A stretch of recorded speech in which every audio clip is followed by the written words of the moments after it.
En el nombre del Padre, del Hijo y del Espíritu Santo. Amén. Dios te salve María, llena eres de gracia, el Señor es contigo. Bendita tú eres entre todas las mujeres y bendito sea el fruto de tu vientre Jesús. Santa María, Madre de Dios, ruega por nosotros pecadores, ahora y en la hora de nuestra muerte. Amén. María, sede de la sabiduría, ruega por nosotros. En el nombre del Padre, del Hijo y del Espíritu Santo. Amén. Bueno, queridos alumnos y alumnas, vamos a continuar entonces con nuestro programita y vamos a hablar hoy del orden moral y los distintos tipos de bienes. Cuando nosotros decimos bien, el bien es aquello hacia lo cual tiende la criatura racional, es decir, Dios nos ha creado justamente capaces de el bien. Como dice Dante en la Divina Comedia, el amor que mueve los cielos, l'amore que muove i cieli. Entonces, es el bien aquel, digamos así, objeto hacia el cual tienden todas las potencias, incluso las sensibles, pero sobre todo la potencia espiritual, nuestra inteligencia busca la verdad y nuestra voluntad busca el bien. El bien supremo, como dice Dionisio Areopagita, después lo va a decir Santo Tomás, es Dios, que es suma bondad y sumo bien. Y como decían los filósofos, este bien es difusivo por sí mismo. El bien en sí es difusivo por sí mismo.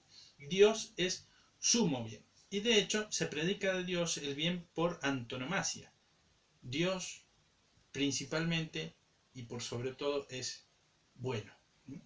De hecho, sería como el primer atributo de Dios, según Dionisio de Areopagita, que Dios es bueno. Y también porque es bueno, es misericordioso, y por ser misericordioso, entonces quiere participar su bondad a las cosas que en realidad antes de que Él las hiciera eran nada. Nosotros éramos nada, y por eso, por la bondad de Dios y por la misericordia de Dios, de la nada Dios hace el mundo, hace el universo, hace el hombre, el ser humano, la criatura racional para que lo glorifique, ¿no? Pensemos que el ser humano tiene esta función dentro de la creación de dar la gloria a Dios que las demás criaturas no pueden dar. Es decir, las demás criaturas glorifican a Dios de un modo, podemos decir, inconsciente. Los animalitos participan de la bondad y de la alegría, podemos decir, de la creación, pero no pueden saber que es Dios el que los ha creado. Ellos experimentan la bondad de un gatito, qué sé yo tengo un gatito y el gatito se tira al suelo para que uno lo acaricie porque, bueno, es cariñoso y bueno, y eso que tiene el gatito que no lo hace simplemente nomás porque uno le dé comida, lo hace también porque bueno, es afectuoso, ¿bien?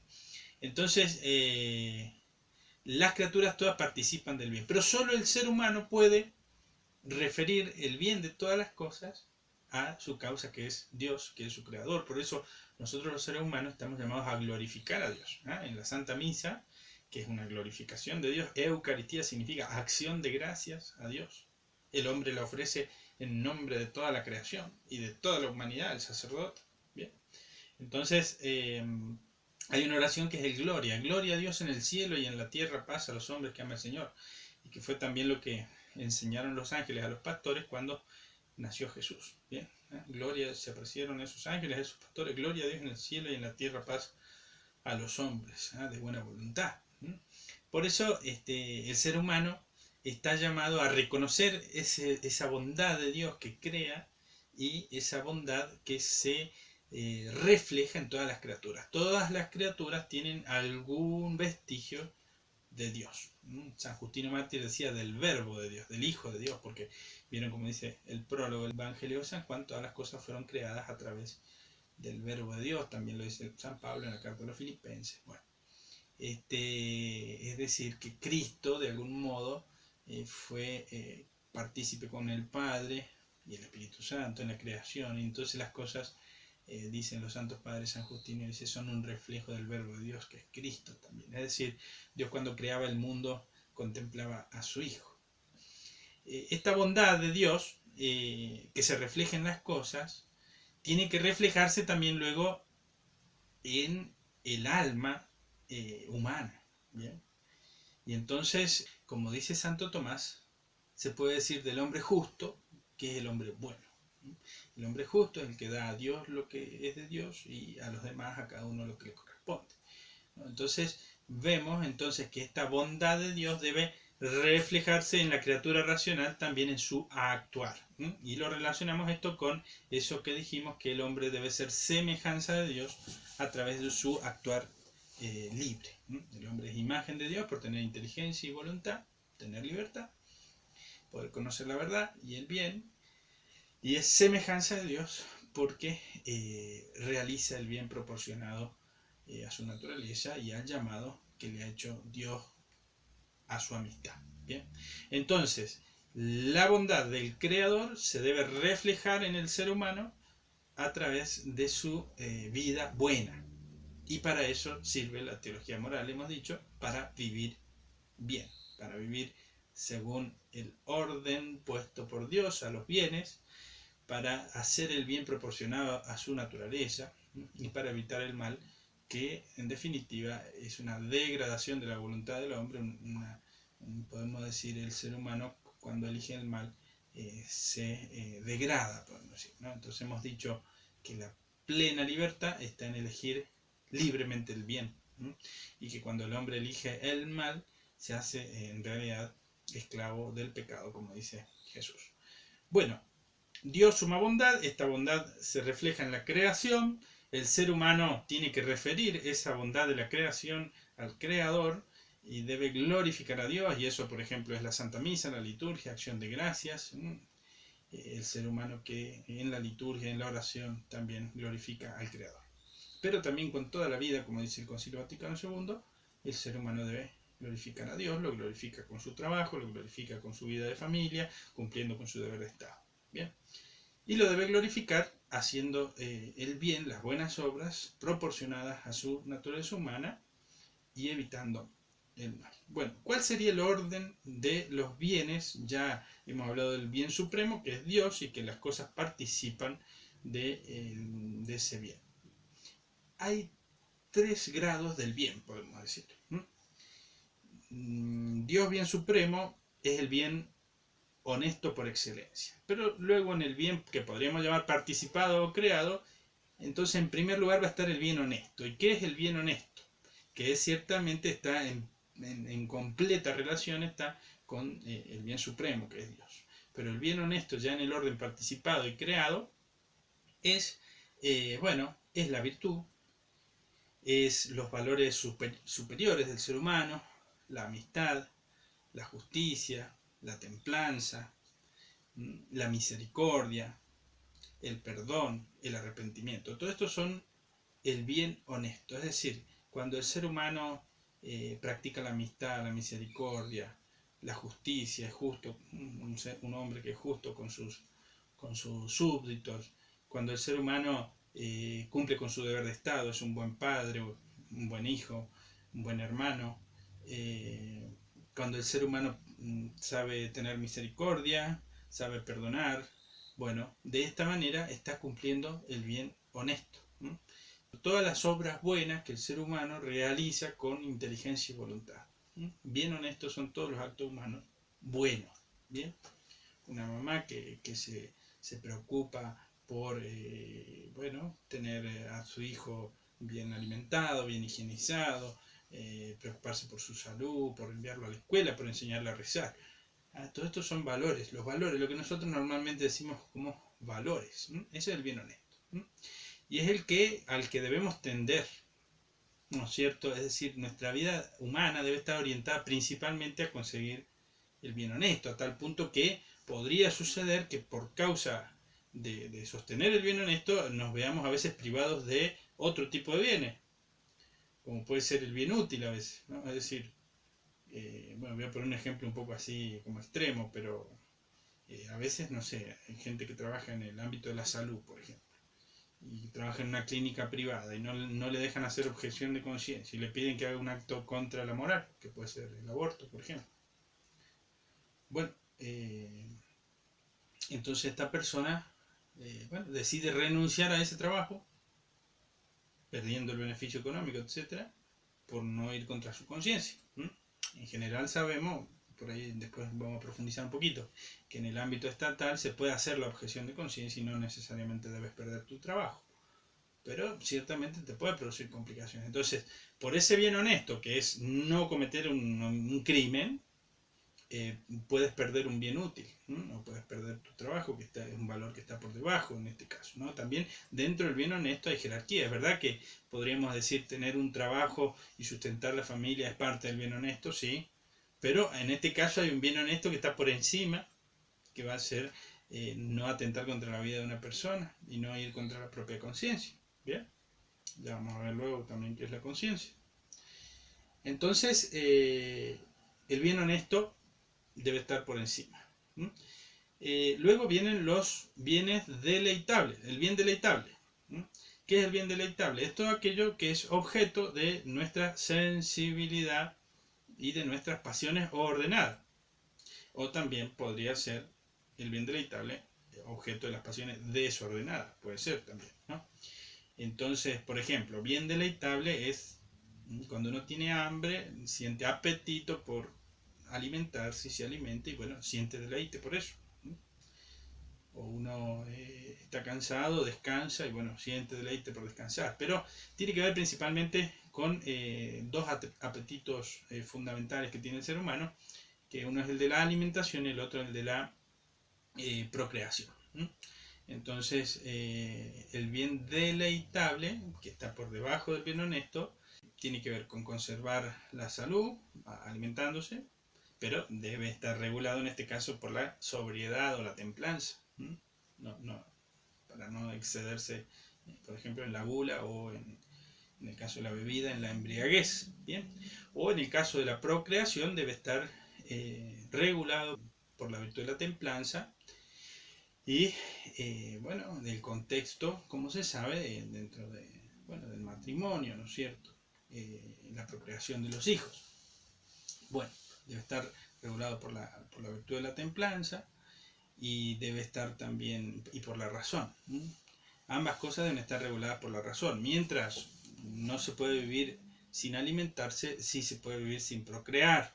Bueno, de hecho hay personas que elegimos digamos, la vida consagrada como un llamado de Dios, que bueno, tiene que ver con la fecundidad espiritual. Otro día podemos hablar de qué es la vocación, justamente la vida consagrada. Pero bueno, estos dos serían los principales apetitos que tienen que ver con el bien deleitable. Entonces el bien deleitable está luego del bien honesto. ¿Se puede poner el bien deleitable por encima del bien honesto? Sí, hay gente que lo pone. Hay gente que vive para el placer. Se cuenta de los romanos que comían hasta tener un cólico y tenían lugares donde ellos, ¿no es cierto?, por así decirlo, descargaban su organismo, ¿no es cierto?, del alimento que habían ingerido en exceso para poder seguir deleitándose con la comida, ¿no? Algunos han negado que esto sea así, pero me puse a investigar y sí, se dice, por ejemplo, que uno de los emperadores, no me acuerdo si era Claudio o Nerón, bueno, recurría a esta técnica. Entonces era una técnica conocida en la antigüedad, sobre todo por aquellos que vivían un poco en la opulencia, ¿no? Entonces se podría poner el bien deleitable por encima del bien honesto.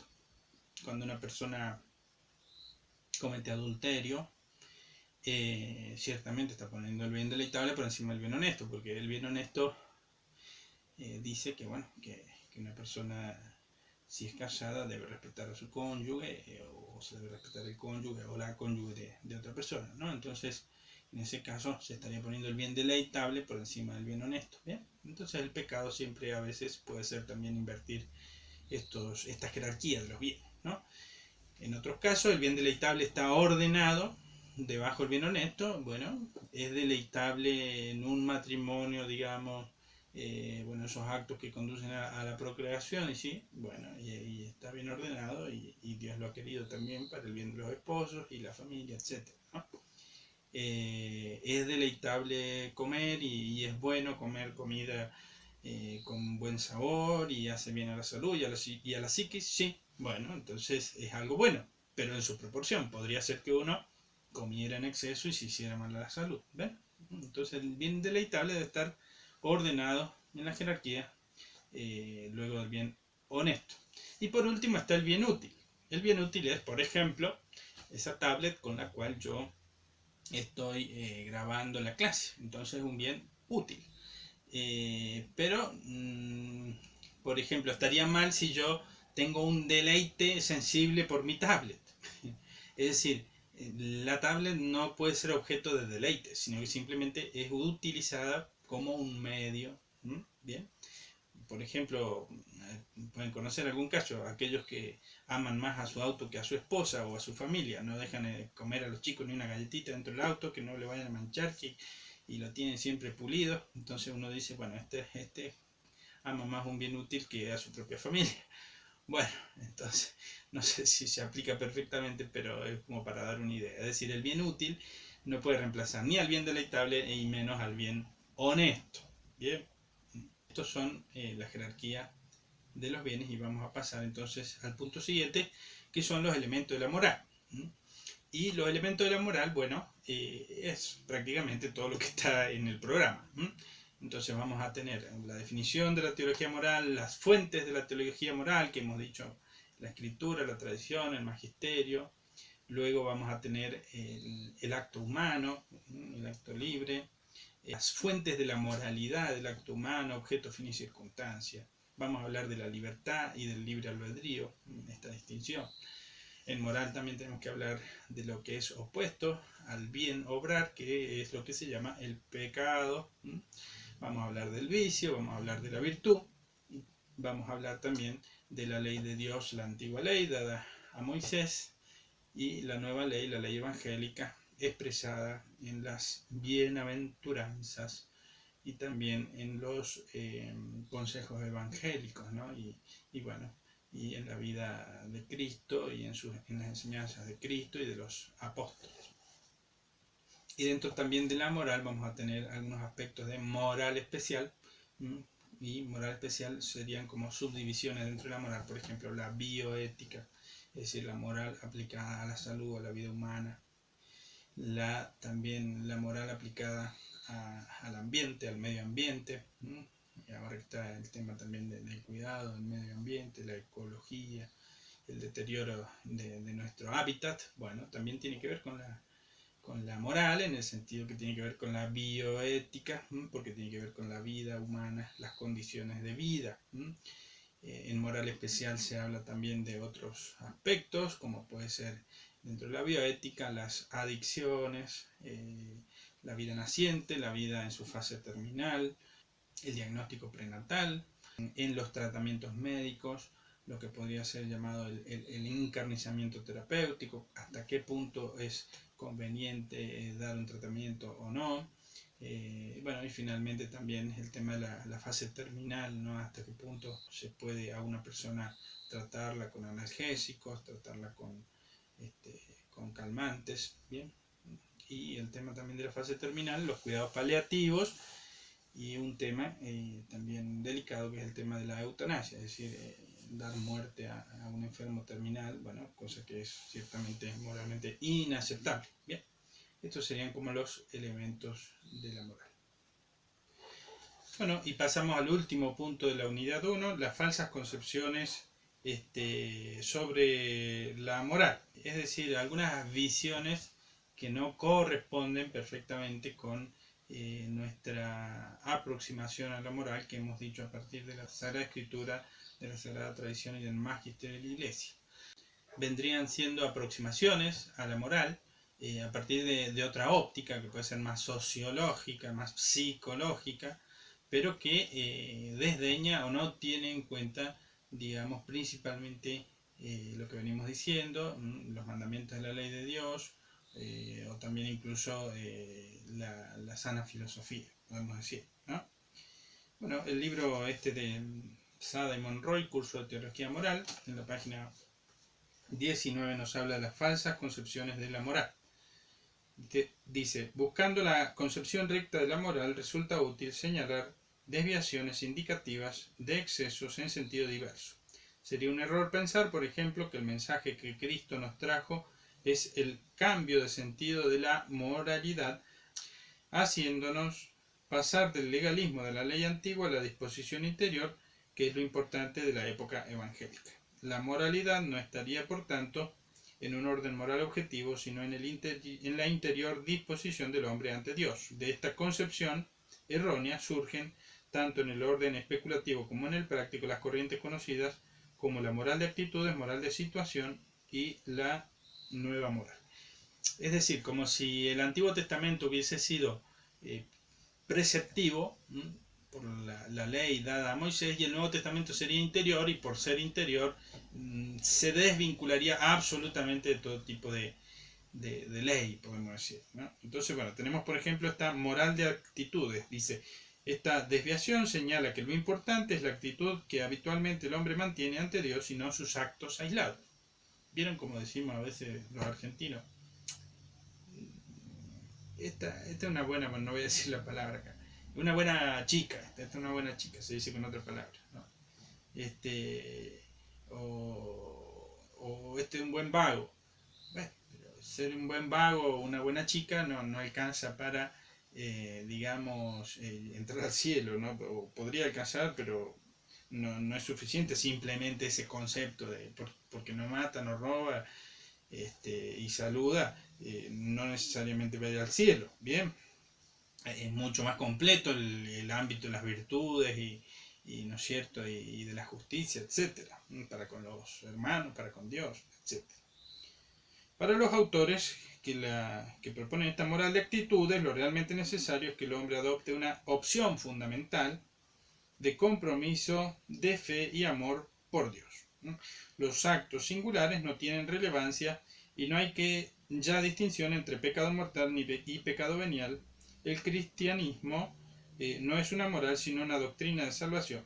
Por tanto, si la opción fundamental es por Cristo, no se ha de dar importancia a las obras concretas que se realicen. Bien, esta es la moral de actitud. Es decir, yo opto por Dios y después lo que haga en concreto, digamos, no tendría mayor relevancia.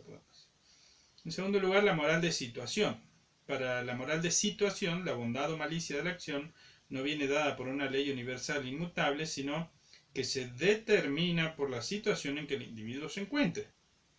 Del estado anímico o circunstancial se quiere hacer depender la moralidad de la acción. Por ejemplo, si una persona tiene alguna digamos así, avería psicológica o psicosomática, bueno, haría que esta persona no, digamos así, no sea responsable de sus actos. Es verdad que puede haber enfermedades psíquicas o psiquiátricas que disminuyan la, digamos así, la voluntariedad, eso está dentro de la moral y contemplado, o incluso pueden anular la voluntariedad, o situaciones, también no es lo mismo un muchacho que delinque siendo hijo de un papá bien, digamos, con un buen trabajo, es decir, no es lo mismo un muchacho bien posicionado socialmente que roba a un muchacho de la villa que realmente quizás lo necesita, digamos, no es lo mismo, pongamos ese ejemplo.